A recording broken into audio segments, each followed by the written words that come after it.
dolls, welcome back to DivaDollFlawless. I just wanted to come to you with a really quick video, and this video is one that I get a lot of questions about, but I also think that is something that's actually really great for Valentine weekend. Even though tomorrow will be Valentine's Day, it's something that I feel as though a couple can do together to gift to yourselves and, you know, start getting your own little love nest together. It's a project my husband and I did about a year or so ago when we were in the midst of moving. And this was the end result of it. It is a headboard, and the design of the headboard was to pretty much mimic a picture frame. I am not able to show you how we did it clearly. However, what I'd gone ahead and done was to link a video to another individual. Her headboard is actually similar to ours. It's not, of course, the same exact thing, but she has the crown molding on the outside of her headboard, and she does show you how she does, you know, she goes through the steps. So between myself and hers, I think that you have enough style inspiration as well as the tips that she did. Okay, so now for materials, what you're going to need, and I would just grab a pen and paper. You're going to need, let's start off from the supplies that you're going to need to pick up from Lowe's. The white portion is crown molding, and I will zoom in on that so that you can see it.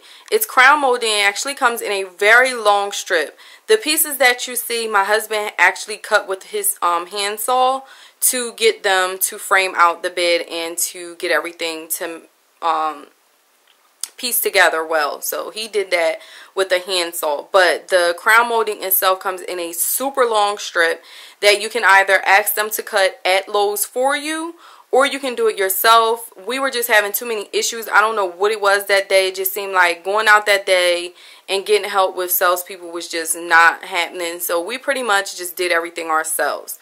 The crown molding again was cut. We purchased it from Lowe's, and it does have a design on it that matches the material that we use for the headboard.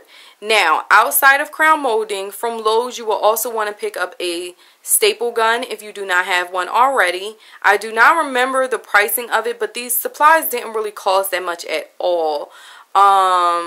And you want to do your own measurements. Of course, it all depends on how small or big your bed is.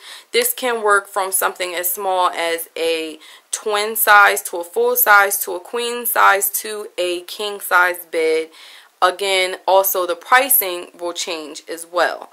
Now, outside of the crown molding, you're going to need a staple gun. You're also going to need some nails, and the nails are going to be used to nail the crown molding to the plywood. And plywood is one of the most important things because that's what this entire thing is made of. So you're going to need plywood to build it. And again, we purchased that from Lowe's. And then the next store we went to was Joann's, which I actually think we went to Joann's first. And we purchased the black and white material you see. We also purchased some buttons. We purchased some batting, which is quilting batting. And we also purchased some memory foam. So I'm going to go ahead and get a close-up and get more detail on all of that stuff for you guys. Okay, so the crown molding, as you can see, it has this design in it, and that was actually my husband's idea. I was really thrilled when we saw it, the end result, because he did a good call on this one, because he remembered that the material that I chose looks something like that, and as you can see, it really goes well. Also, what you're going to need to pick up is some bathroom caulking, and that's because when you go to put your the crown molding on, there's going to be a little bit of spacing, and you're going to need to fill that in. Now, we didn't smooth ours down to the point where it was like completely smooth. We actually left it so that it had like the rigidness, like a rigid feel to it, and it's fine because it again ties in with the design on the crown molding. We did not paint the crown molding. It was already white, and it had the design on it already, so that saved us some time there. Now, for the batting and the plywood, the reason you're going to need it is so that your headboard has some cushioning to it. The buttons that I spoke of would be these right here, and I purchased 6 of them. and those were from Joann Fabrics. And I chose them because I wanted to have a black and white with a little bit of bling to the design of the bedroom. Okay, now when you look at the other video, again, don't forget to check that other video so that you can see how she made hers, so that some of the questions that you may have as to how I built mine, she might have. However, I can't remember whether or not hers had a tufted design, but what my husband did was he told me to take a nail and to just nail it simply through the batting and the memory foam and through the plywood, so that it'll go in, it'll give it like a pinched look.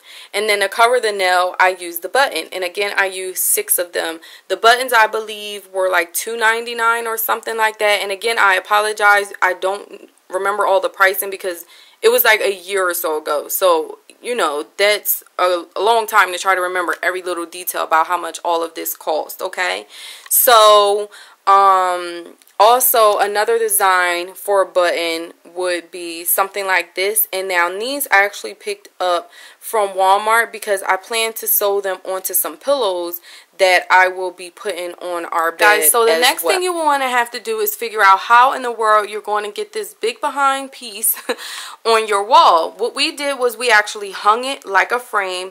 My husband went to Lowe's and he purchased, it was like a picture frame kit where you can hang it, and it had like wire, and I think he had to twist it, or I don't know, he had to do something to it to get it to the back of the headboard, and then it's actually hanging on the wall, and it's like a wire that's really thin, and it like hangs, like it droops like that. Okay, now another option for getting this to stick to your wall or to have it sit up would be to get like 2 or 3 2x4s or some really thick wood that you could actually attach to the bottom of this. And I would do maybe like one on the outside and then one on the inside, which is like how some headboards are actually made, so that it'll actually sit up against the wall by itself. So that's another option. And then, you know, when you push your bed against it, it'll hold the headboard.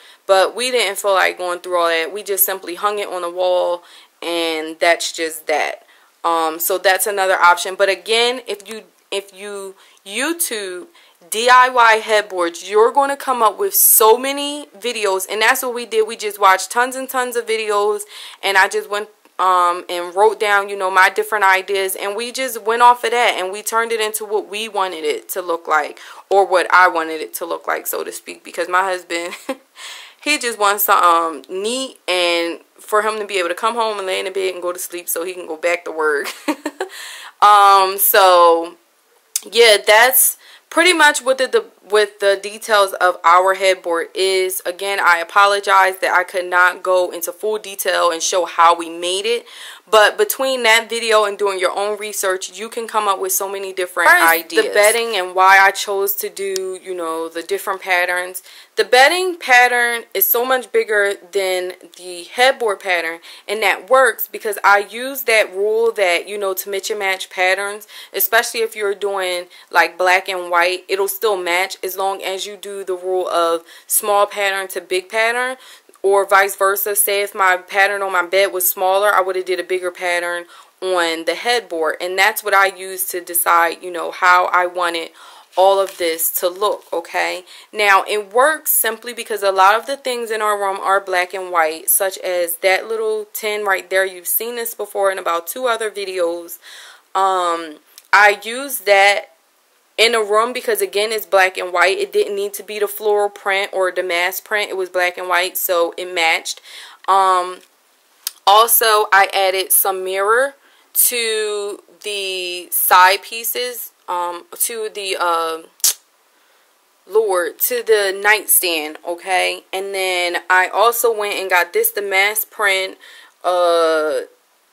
lampshade. This is from Walmart, and what I did was I added my own little bling to it, and it's just some really big rhinestones that I purchased from, where did I get those from the craft store, and that actually helps to tie in the lampshade to the headboard that has the buttons on it. You know, those little bling buttons on it. So that's why the black and white and the bling ties in together. It's not a whole bunch of bling.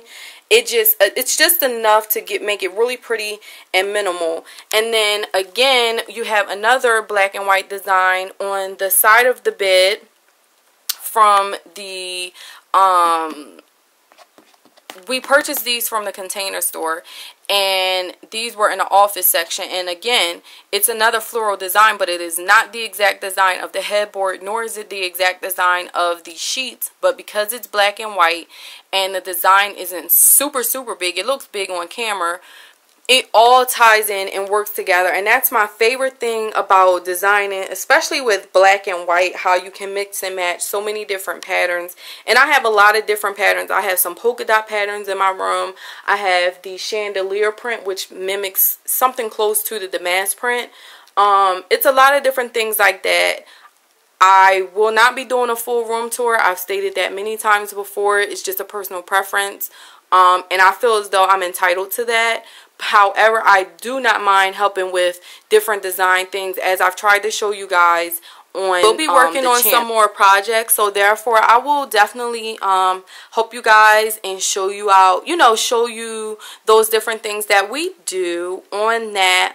But I hope that this helps, and you know, some couples out there can use it to, you know, just sometimes I feel as though with couples, you don't pay attention to your bedroom, and your bedroom is where you probably, if you have children, you don't spend that much time there. We're barely in our bedroom, but by making it super comfortable and making it so that it's one that it's more enjoyable, you'll want to spend more time in your bedroom. So for Valentine's Day, I would say focus on doing some things around the house that will last more than like some flowers that are going to die or some candy that's going to get eaten up. Me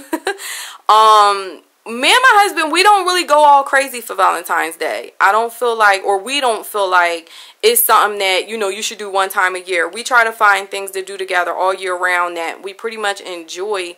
And that's it. You know, I'm lucky enough to have a husband that, you know, he tends to show me how he feels about me all year long. He doesn't just wait that one day. But I thought that sharing this would spark, you know, some interest, especially for females who are either in a relationship, or, you know, you have a live-in boyfriend, or you're married, or even if you're by yourself. Show yourself some love and go ahead and redo your room and make it all about being comfortable and sexy and romantical, you know, for yourself. You know, do it for yourself. Don't necessarily do it or feel as though you can't do something like this or enjoy it just as much if you're not in a relationship, because, you know, showing your self-love is also a reason for Valentine's Day.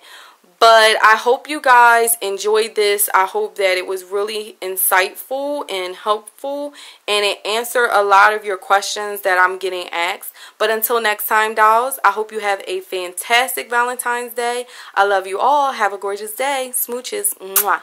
Bye.